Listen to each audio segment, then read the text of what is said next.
उस पुरानी चाबी को हाथ में लिए अलाया ने पूरा दिन बेचैनी में बिताया। शाम ढलते ही उसके अंदर का साहस डर पर हावी हो गया। रात के 11 बजते ही वो फिर से उस सुनसान गली में थी। उसका दिल जोर से धड़क रहा था। बारिश हल्की हो चुकी थी, पर हवा में अब भी ठंडक थी। उसने चाबी को उस पुराने जंग लगे दरवाजे के ताले में डाला। एक धीमी कर्कश आवाज के साथ ताला खुल गया। अलाया ने एक गहरी सांस ली और दरवाजा धीरे से खोला। अंदर घुप अंधेरा था।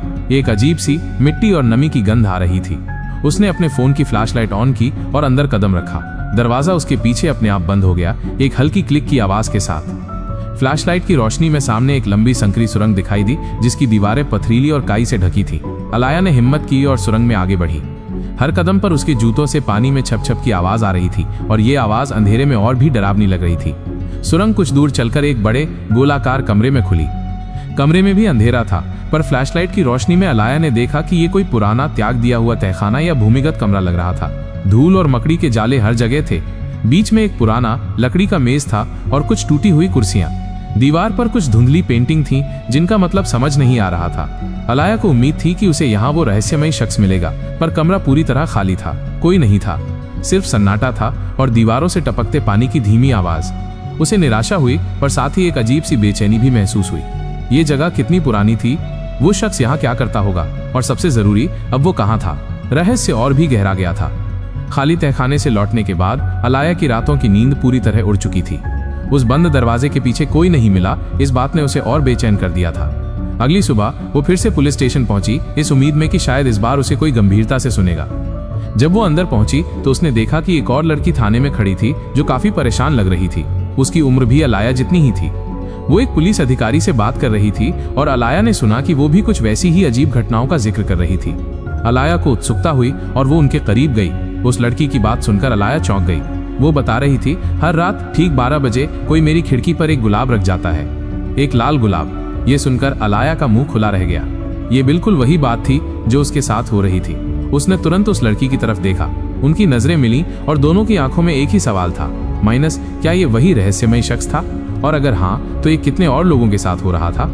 रहस्य अब सिर्फ अलाया का नहीं, बल्कि कई और लड़कियों का बन चुका था और ये कहीं ज्यादा बड़ा और डरावना होता जा रहा था। अलाया और दूसरी लड़की, जिसका नाम नेहा था, अब एक दूसरे का सहारा बन चुकी थी। उन्होंने मिलकर उस रहस्यमयी आकृति को पकड़ने की कई योजनाएं बनाई। उन्होंने अपनी खिड़कियों पर रात भर पहरा दिया, गलियों के कोनों में छिपकर इंतजार किया और यहाँ तक कि पुलिस को भी इस बारे में और जानकारी देने की कोशिश की। लेकिन हर बार वो काला साया उनसे एक कदम आगे निकला। चाहे उन्होंने कितने भी जाल बिछाए, वो हमेशा ठीक 12 बजे आता, गुलाब रखता और फिर बिजली की तेजी से गायब हो जाता। कभी वो अंधेरे में ओझल होता, कभी बारिश की बूंदों में ऐसे घुल मिल जाता जैसे कोई भूत हो।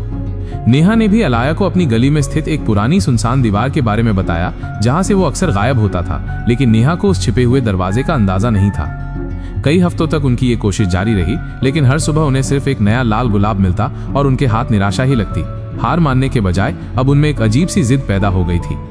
ये सिर्फ एक व्यक्ति को पकड़ने की बात नहीं थी, ये एक ऐसे रहस्य को सुलझाने की बात थी जो उनकी रातों की नींद और दिनों का चैन छीन चुका था। वो जानती थीं कि जब तक वो उस साए का सामना नहीं करेंगी, तब तक उन्हें शांति नहीं मिलेगी। अलाया और नेहा अभी भी उस रहस्यमय आकृति को पकड़ने की नाकाम कोशिशों से जूझ रही थी, जब अगले दिन उन्हें पुलिस स्टेशन से एक चौंकाने वाला फोन आया।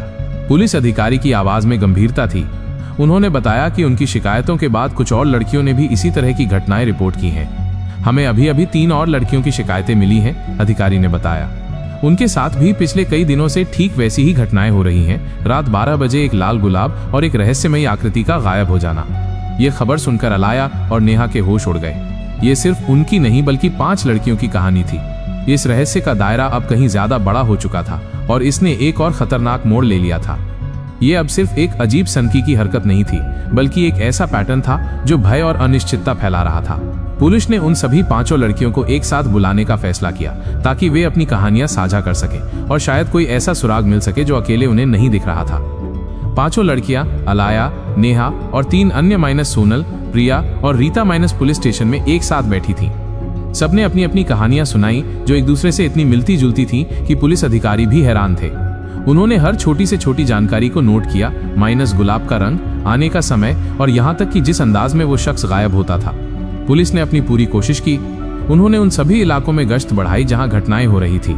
सीसीटीवी फुटेज खंगाले गए, लेकिन बारिश और अंधेरे के कारण फुटेज हमेशा धुंधले या खाली पाए गए। उन्होंने संदिग्धों से पूछताछ की, पड़ोसियों से जानकारी जुटाई, यहाँ तक कि स्थानीय फूलों की दुकानों पर भी जांच की गई कि क्या कोई इतनी बड़ी संख्या में लाल गुलाब खरीद रहा था।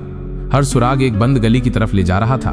कोई ठोस सबूत नहीं मिला, कोई चश्मदीद गवाह नहीं था जो उस शख्स का हुलिया बता सके, और सबसे बड़ी बात, उस रहस्यमयी आकृति का कोई पैटर्न समझ नहीं आ रहा था कि वो क्यों ये सब कर रहा था। पुलिस भी हताश होने लगी थी।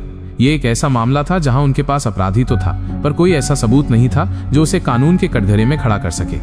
पांचों लड़कियां अब पहले से कहीं ज्यादा असुरक्षित महसूस कर रही थीं। पुलिस की मदद न मिल पाने से उनमें डर और बढ़ गया था। ये रहस्य अब सिर्फ एक अनसुलझी पहेली नहीं, बल्कि एक डरावना साया बन चुका था जो उनकी जिंदगी पर मंडरा रहा था। क्या ये लड़कियां इस पहेली को सुलझाने के लिए कोई और रास्ता ढूंढ पाएंगी, या उन्हें इस रहस्यमय साये के साथ जीना सीखना होगा? ये जानने के लिए बने रहें हमारी चैनल केपी मॉस पर। अगर आपको हमारी कहानी अच्छी लगी हो तो हमारे चैनल को लाइक, कमेंट और सब्सक्राइब कर लें, ताकि हमारी कहानी आपके पास सबसे पहले पहुंचे।